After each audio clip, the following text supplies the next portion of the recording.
بعدها فرص شغلي قلت، حرفيا كنت قاعدة مش معايا ايجار بيتي، يعني انا مش معايا ادفع ايجار بيتي ولا معايا اعمل اي حاجة، في ظروف صعبة جدا.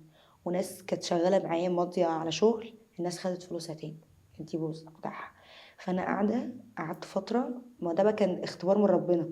انتي عشان تايهة وبتقولي يا رب انا هرجع لربنا وبتاع، ولا انتي من جواكي فربنا لازم يضايقها قوي. فانا كنت مدركة ان ربنا بيضايق عليا قوي الفترة دي عشان يشوف انا هرجع ولا مش هرجع. قعدت كده على السرير قلت يا رب تعالى بقى. آه. يعني من ترك شيء لله فعوضه خيرا منه. قعدت انا ده شغلي، ده اكل عيشي، انا ما فيش حاجه تانية هعملها. طب هعمل ايه؟ والله في نفس الوقت، في نفس اليوم، في نفس اللحظه، لقيت ناس كلمني عندي شغل. لو رجع بيكي الخطوة يعني الوقت ده بتاعها قبل ما تتحجبي، هتاخدي خطوة الحجاب تاني ولا لأ؟ خدها مره واتنين وتلاته وعشرة كمان. قومني في حاجات كتير قوي، خلاني حاجات كتير قوي كنت بعملها ما بيني وبين نفسي انا كروان بطلت اعملها. خلاني احترم شكلي، آه. احترم المكان اللي هقعد فيه.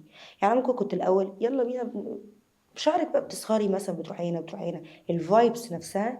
لما تبقي لابسه الحجاب مثلا وقاعده، انت حاسه ان ده مش مكانك، فالزون دي مش بتاعتي، فخلاني ابعد عن حاجات كتير.